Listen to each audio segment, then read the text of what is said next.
Graça e paz da parte do nosso Senhor e Salvador Jesus Cristo. Bem-vindo ao canal EBD Mestre. Você que já é aqui nosso, já se inscreveu, e você que está acionando aí pela primeira vez, né, por uma Jesuscidência, né? Jesus fez você passar por aqui, ou por um convite de alguém. Curta nosso canal, participe e, se possível, se inscreva para nos ajudar. O nosso canal é um canal pequeno, né, e um canal que procura levar a palavra de Deus através das lições EBD Betel, adultos e dos jovens, a revista Conectar Mais. E por falar em Conectar Mais, nós hoje vamos estar falando a respeito da lição Conectar Mais, a lição de número 2 da nossa revista, os obreiros Timóteo e Tito.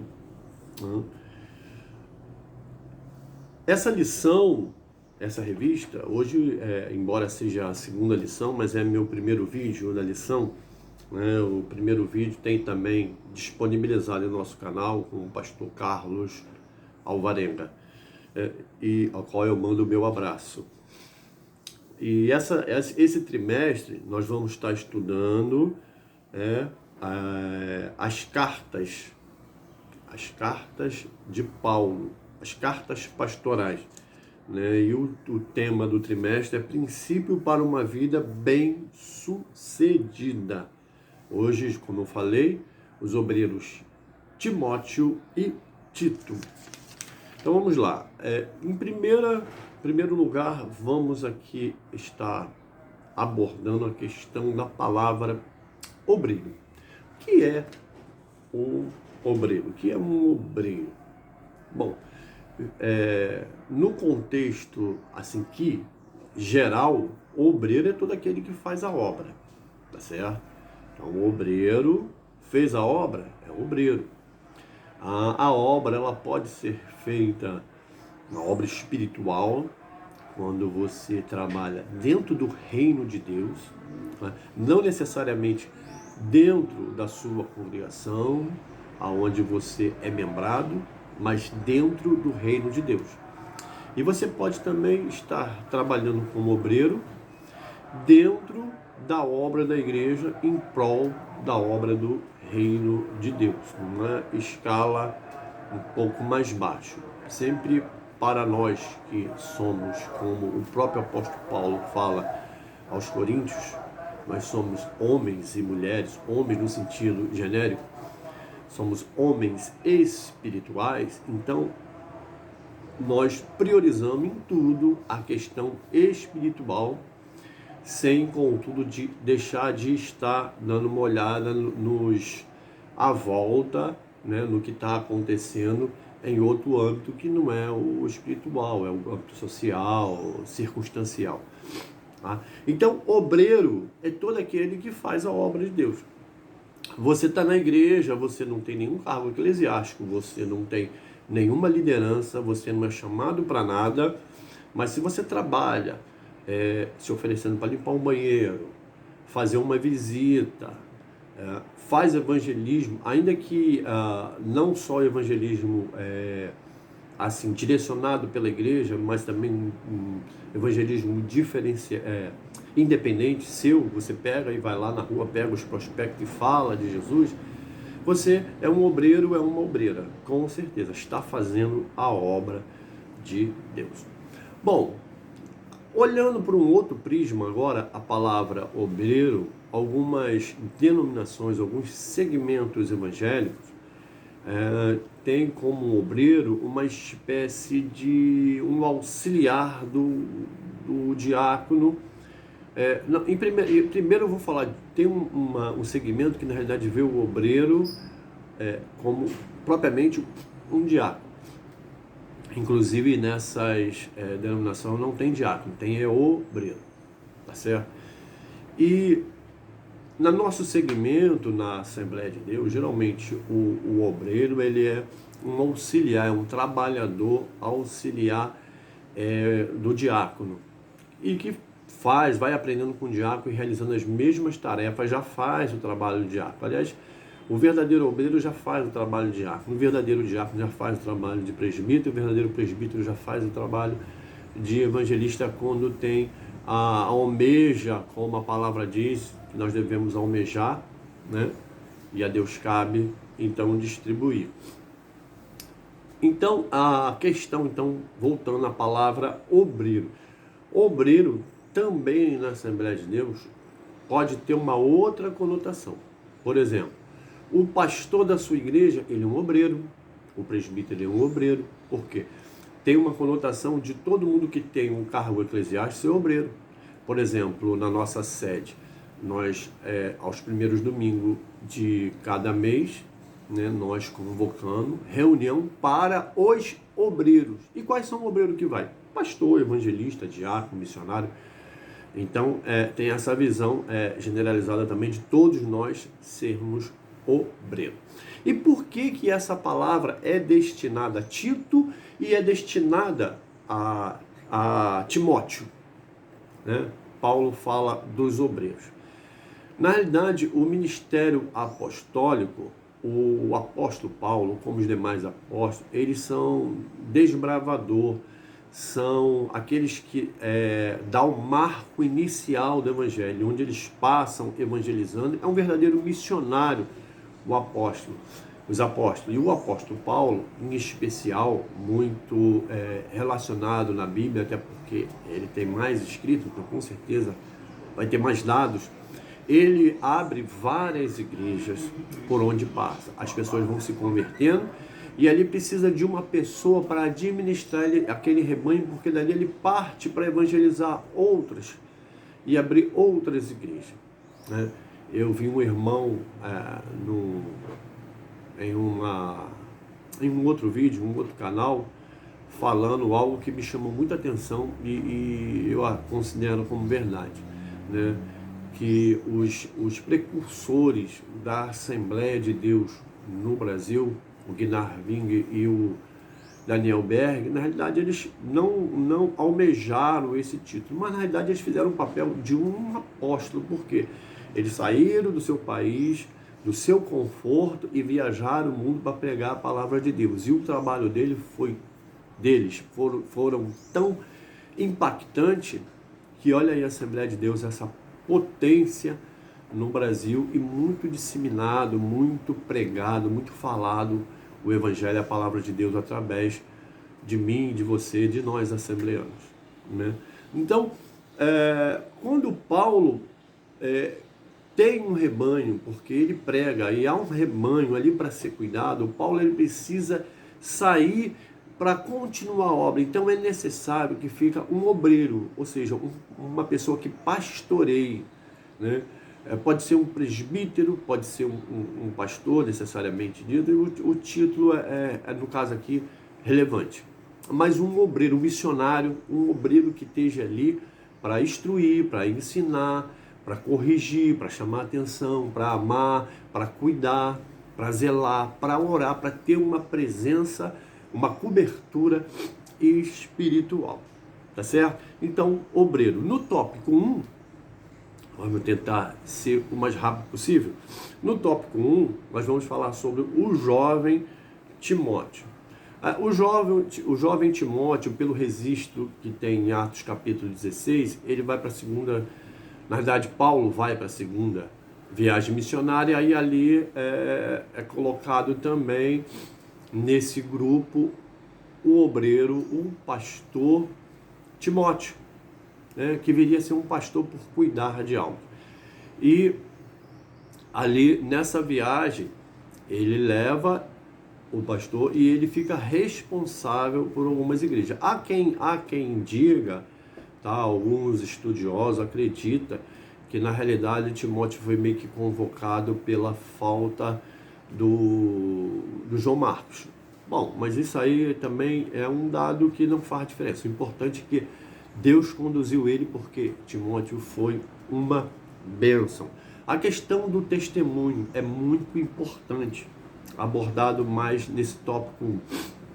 O testemunho de Timóteo era muito bom, era um testemunho que os outros davam testemunho por ele. Timóteo, por ser criado por sua avó e sua mãe, apesar do pai, né, não ter o conhecimento, mas o conhecimento da palavra, não olhar para esse lado, mas a sua mãe, a sua avó levou a formação cristã desse obreiro. E foi bom o ensinamento porque ele aprendeu direitinho e se tornou verdadeiramente um converso, ou seja, se converteu ao Senhor Jesus e se comprometeu em fazer a obra de Deus, né? E isso está registrado no livro de A Questão da Viagem, Atos capítulo 16, mais propriamente os versos 1 e 2. O ministro e sua família. Então, voltando à questão aqui do testemunho, né, das pessoas que estavam ali, é muito importante você dar um testemunho e o seu testemunho ser observado, ainda que ele não seja pontuado, ainda que ninguém fale, e muitas das vezes acontece, mas tem sempre alguém olhando para nós. Nós somos espetáculo, diz o apóstolo Paulo, para o mundo. Eles estão nos observando. É interessante o seguinte, que interessante é uma expressão que eu usei, acho que não é mais apropriada, mas é triste uma questão do seguinte, que antigamente, num passado pouco atrás, bem remoto, há pouco tempo atrás, nós víamos pastores, né, denominados pastores, que tinha um certo cartaz, por exemplo, no comércio. E há relatos, por exemplo, de uma loja, alguém viu numa loja no centro da cidade, não sei se aqui no Rio ou em outro lugar, que eu estava lendo, em que uma loja colocou assim: não vendemos para pastores. Então, assim como antigamente nós tínhamos uma credibilidade muito grande por ser homem de Deus, por ser um homem de amor, um homem de compreensão, um homem de ajuda, um homem que tem o Espírito de Deus, infelizmente essa palavra caiu em descrédito. Às vezes quando fala pastor, eu falo, pastor, não, então não vendo para ele não. Então há uma generalização por conta de certas pessoas que não têm chamada de Deus, e se não tiver chamada de Deus, ainda tá bom. Algumas não são nem convertidas, inclusive agora há uma visão errada em alguns segmentos de que a igreja, ela é um bom negócio, porque dá dinheiro. Então tem pessoas que não têm a Jesus, não está nem aí para as almas, eles querem ganhar dinheiro e abrem igreja, se intitula pastor. E eu fico pensando, quem consagrou esse camarada? Às vezes ele mesmo se autoconsagrou. E quem deu autoridade espiritual para ele se autoconsagrar? Ele pode falar, foi Deus, mas você vai ver a vida do cara toda torta. Já começa errado numa visão somente de se dar bem financeiramente. Então, por conta desse desastre, né, e dessa generalização do povo, a palavra pastor caiu um pouco discreto. Mas na época de Timóteo, não, ele era considerado em altíssima estima, conselheiro por aqueles que se convertia, com o aval do próprio apóstolo Paulo, que também era muito admirado, conhecido como um apóstolo, aquele que teve experiência com Jesus, um homem de Deus. Tá certo? O bom ministro. O que nós devemos fazer para ser um bom ministro? Bom, Paulo, ele nos orienta a respeito do bom ministro. Eu vou falando com vocês aqui, eu esqueci de abrir, já vou abrindo aqui no livro de Timóteo. O bom ministro, Paulo fala que ele tem que ter ensinamento para algumas coisas, tá certo? Paulo fala a Timóteo que aquele que é bom ministro deve anunciar. Anunciar o quê? No caso, não anunciar, mas denunciar na igreja a apostasia. Hoje, infelizmente, tem pessoas dentro da igreja que distorce a palavra por seu bel prazer, para encaixar a sua vida, quando na realidade nós devemos se encaixar ao que a palavra de Deus fala para nós sermos, para nós fazermos, enfim, tá certo? E as pessoas então criam uma apostasia, ou seja, a pessoa está dentro da igreja desviada, né? Com uma conduta fora da palavra de Deus. Não precisa sair para ficar fora da conduta da palavra de Deus. Se nós não seguirmos, mesmo na igreja, não seguirmos os mandamentos do Senhor, nós estamos fora da visão e logo pode acontecer o se apostar. Tá certo? Então, a apostasia. Também o bom ministro, lembrando aqui que ministro, eu já falei em outra live, é bom ressaltar, ministro é quem? Aquele que luta pelos interesses do povo. Ministro é aquele que briga pelas leis, briga pelo interesse do povo, briga pela sociedade. No caso, ministro, no sentido aqui da palavra de Deus, no sentido eclesiástico, ministro é aquele que luta pelas suas ovelhas, que cuida, que dá a vida. Jesus falou assim, que o bom pastor dá a vida pelas suas ovelhas. Evangelho de João, no capítulo 10, ele fala que o bom pastor dá a vida pelas suas ovelhas. Então, traduzindo, obreiro é servo. Traduzindo, ministro é servo. Então, o pastor ele tem uma autoridade espiritual, eclesiástica, e que ele pode te dar um conselho, pode te dar até uma determinada ordem, mas, em contrapartida, tudo isso é feito em prol do seu bem-estar, em prol da sua vida espiritual, em prol de você ser abençoado. Então ele, mesmo a questão da autoridade, nós vamos falar isso, rapaz, isso aqui está lá no finalzinho da lição, é impossível, nós vamos dar uma pincelada, é impossível falar sobre esse assunto, mas vamos dar uma pincelada. Então, a autoridade aqui do pastor, ela é uma autoridade, mas ela visa o bem-estar da sua ovelha, da sua igreja, do seu rebanho. Tá certo? Então, o ministro. O bom ministro, ele também tem que combater as heresias. As heresias estão entrando dentro da igreja. O que é heresia? Heresia é tudo aquilo que contrapõe as regras estabelecidas, né? A conduta daquele grupo. E nós, crentes, cristãos, servos de Deus, servos do Senhor Jesus, qual é a nossa conduta? A regra de fé e prática. E qual é a nossa regra de fé e prática? A Bíblia. Então, tudo aquilo que vai contra a Bíblia, que distorce o que a Bíblia fala o contrário, é tido como heresia. Está fora. Nós vemos aí o apóstolo Pedro, o apóstolo Paulo, o apóstolo João. João lá na terceira carta fala de Diótrefos. Pedro fala também daquelas pessoas que pregavam coisa errada, né? O próprio Paulo, embora não era heresia, mas chegou lá em Corinto, aquela situação que um era de Paulo, um de Apolo, então tem que se botar uma ordem. Então o bom ministro tem que ter sabedoria de Deus para administrar essa situação na sua igreja. Outra coisa que o bom ministro precisa combater, a mentira. Por quê? A mentira ela é do diabo. O diabo é mentiroso desde o início e ele nunca se firmou na verdade. E Jesus falou, eu sou o caminho, a verdade e a vida. Ou seja, eu sou o caminho, a verdade. Então, Jesus é oposição à mentira. Porque o que é o oposto à verdade? A mentira. O que é o oposto à mentira? A verdade. Então, Jesus é o oposto. Você quer ficar do lado de Jesus ou do lado da oposição? E a mentira é o diabo. Obviamente, você quer ficar do lado de Jesus. Então, verdade.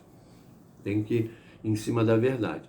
Qual é a maior verdade dentro de uma igreja? A palavra de Deus. Nada pode contra a verdade a não ser pela verdade, né?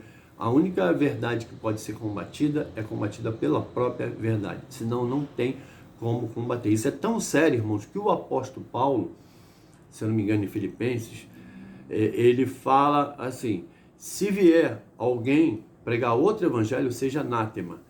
Se vier ainda um anjo do céu e pregar outro evangelho, seja maldito. E eu vou mais além. Se eu mesmo que estou pregando esse evangelho, amanhã eu vim aqui falar, está tudo errado, o evangelho é esse, e diferenciar, eu seja maldito. Então, nada pode ir contra a verdade, a não ser pela verdade. Também Provérbios capítulo de número 6, verso 16 e o 19, o 16 vai dizer assim, 6 coisas o Senhor odeia, ou uma coisa assim, ou não aprova, e a 7ª o Senhor abomina. Né? E aí no versículo 19 fala assim, contenda entre os irmãos.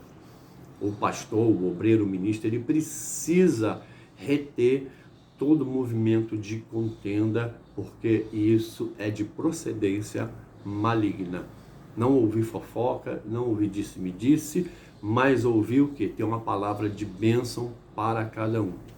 Certo? Orarmos uns pelos outros, amar uns aos outros, nós, os irmãos em Cristo. A destruição da família. O bom ministro precisa ir contra a destruição da família. Hoje, há uma ideia distorcida de família, que família já era, que família é coisa do passado. Família é uma instituição feita pelo próprio Deus, e o que Deus faz é perfeito. O fato de algumas famílias não darem certo, a não ser perfeito, não tem a ver com a criação da família que Deus fez, mas sim porque a família é constituída de homens, mulheres que são imperfeitos, né?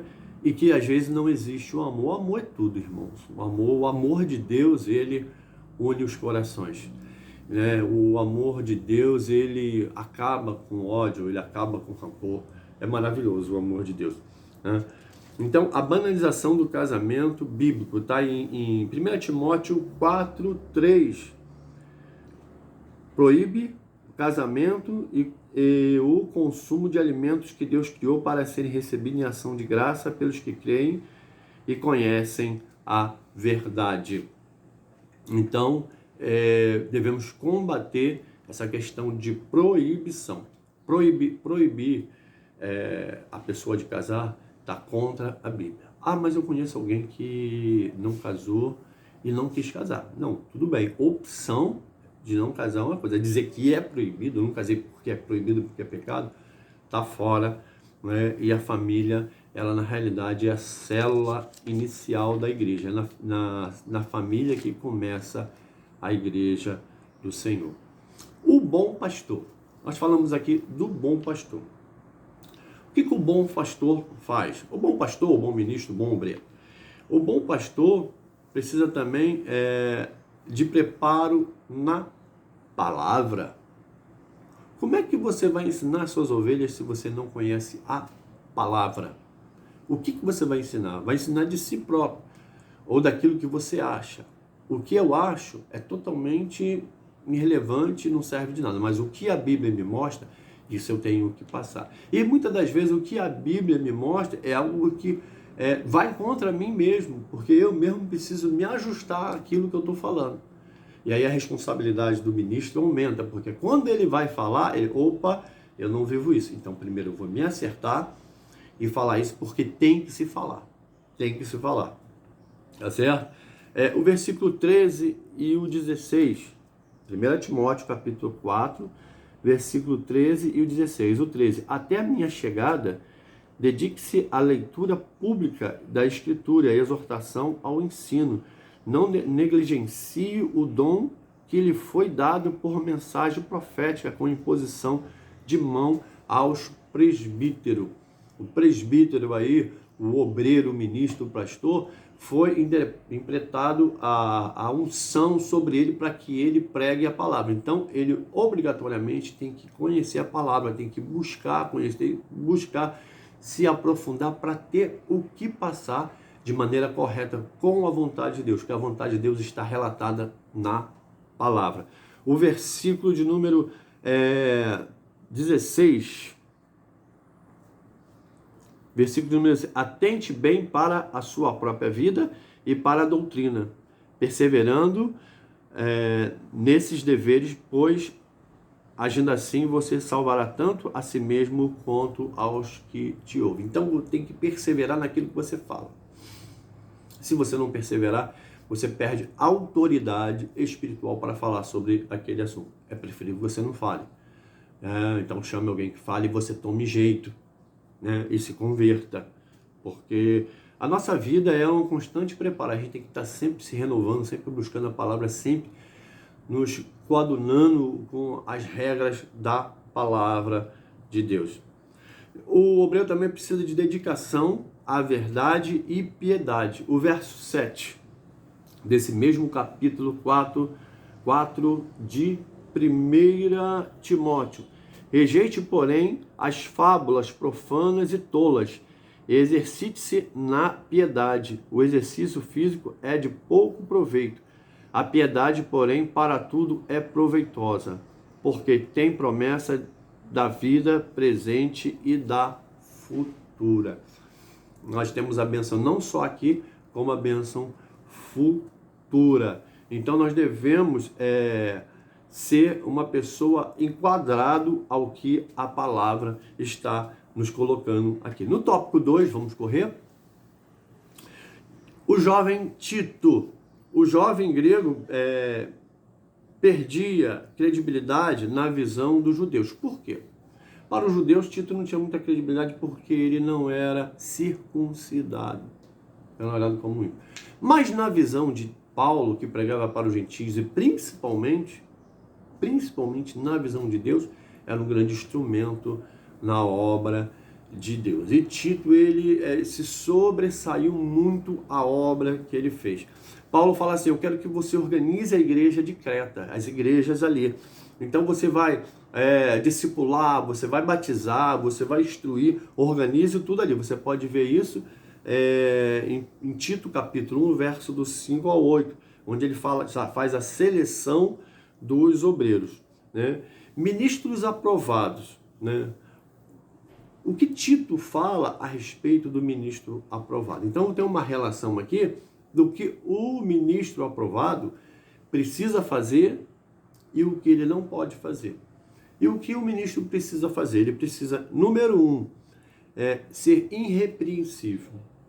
Ninguém ter algo contra ele, a falar contra ele, de uma conduta errônea, de pecado, mas ele é irrepreensível. Número 2, ter só uma mulher. Ontem nós tivemos na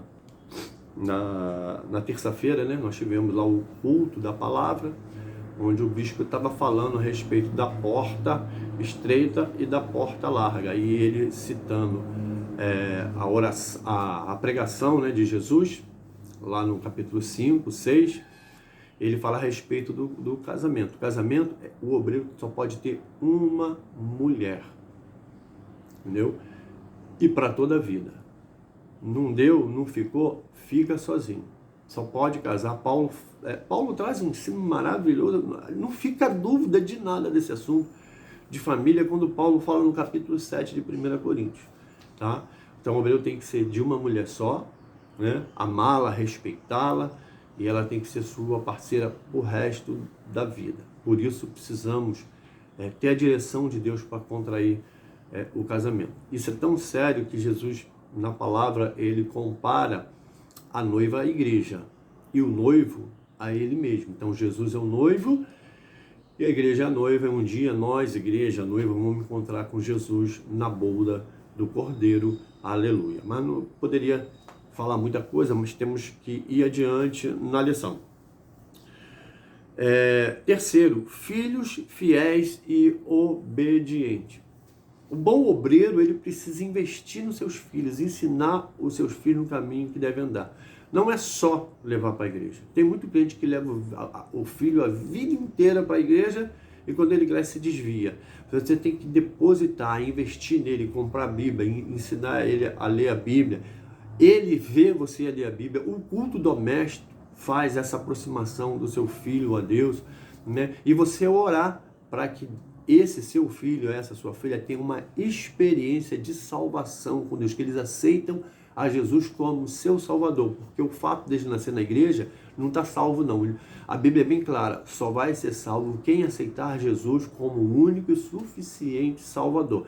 Então orar para que nossos filhos se convertam. Se eles se converterem, pode ficar tranquilo que ele não vai sair da igreja. Ele pode até ser um crente fraco, pode ser um crente até regular, enfim, mas sempre aos pés do Senhor. É melhor, mesmo que ele não seja uma tocha, né?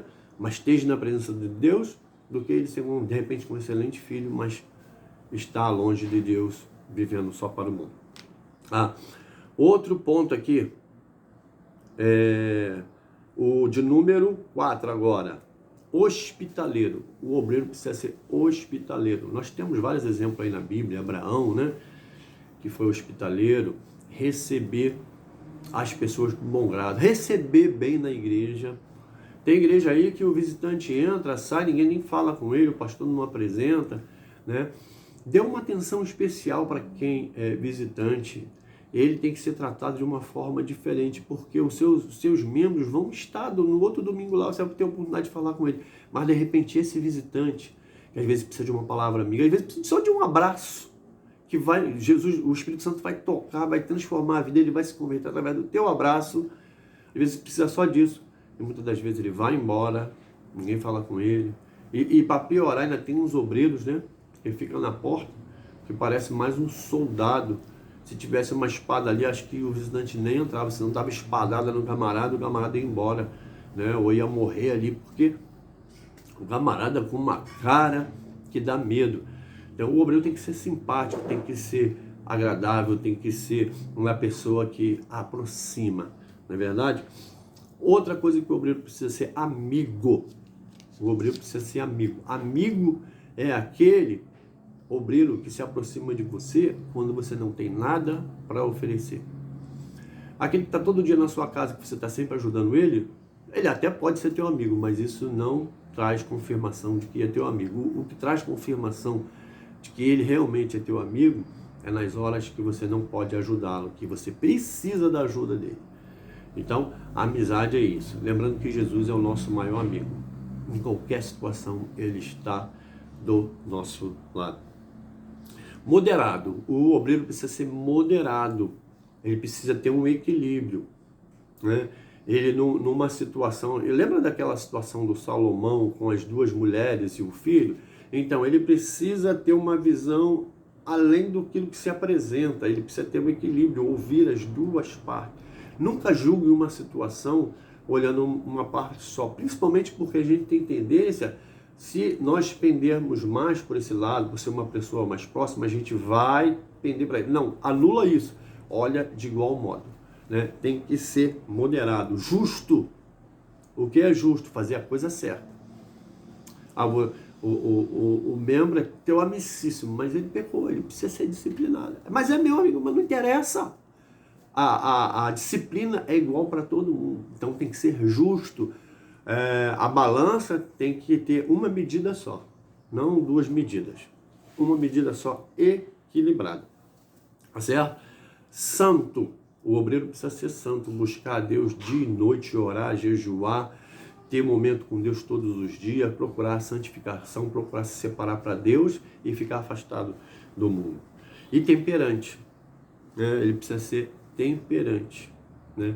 É aquele camarada que chega, não, deixa disso, tá uma briga ali, irmãos, deixa disso, ele joga um tempero ali, a comida fica gostosa, tava ruim, insosso, ia sair uma briga, ele chega ali, apazigua tudo, né? Como foi dito também ontem, né? Aquele camarada aqui é apaziguador. No tópico 3, para nós encerrarmos, já está bem cumprido, a dedicação do mestre. Não vai dar para a gente falar muito sobre isso, que pega o assunto da autoridade espiritual. O mestre pregava e ganhava almas, né? Esse mestre que nós estamos referindo aqui é o apóstolo Paulo, para as igrejas, né? E o que acontecia? Ele deixava os obreiros ali para administrar aquelas pessoas. Então, a autoridade para administrar o obreiro tinha ali. Mas existem assuntos que fugir à alçada do obreiro, então ele vai à autoridade maior para a autoridade decidir. E o próprio apóstolo Paulo ali, como que o criador, o instrumento para Deus criar aquela igreja, melhor dizendo, ele tem autoridade maior, mas em alguns casos ele também não vai ter poder de decisão, ele vai ter que ir a Deus para uma orientação, porque às vezes foge à alçada dele. Precisamos ter essa visão, submissão à autoridade. Devemos ser submissos à autoridade. Vamos resumir aqui, para encerrar, falar sobre a questão da rebelião, que nós já citou aqui, Provérbios capítulo 6. né? A rebelião contra a autoridade implica em rebelião contra Deus. Desculpa. Você ser contra o seu líder, você está sendo contra o seu próprio Deus. Isso é sério. Há exceção? Sim, há exceção. Há relatos bíblicos? Sim. Pedro, perante o Sinédrio, falou assim, não importa obedecer a Deus do que aos homens. Então, quando a autoridade ela vai para um lado que é contrário à palavra, então prevalece a palavra. Tem que ser submisso à autoridade maior, Deus. Se você é militar, o sargento te dá uma ordem, você vai no pátio cumprir aquela ordem, encontra com um capitão, e o capitão fala assim, não, você volta e faz aquilo. Qual a ordem que você vai obedecer? Aquele que tem maior autoridade. A mesma coisa é a autoridade do nosso pastor, e a autoridade de Deus está acima dele, a autoridade da palavra. Amém? Que Deus possa nos abençoar em nome de Jesus. Não deixe de participar, de dar o seu like, de se inscrever no nosso pequeno e abençoado canal. Deus abençoe a cada um e até semana que vem, se Deus quiser. A paz do Senhor Jesus.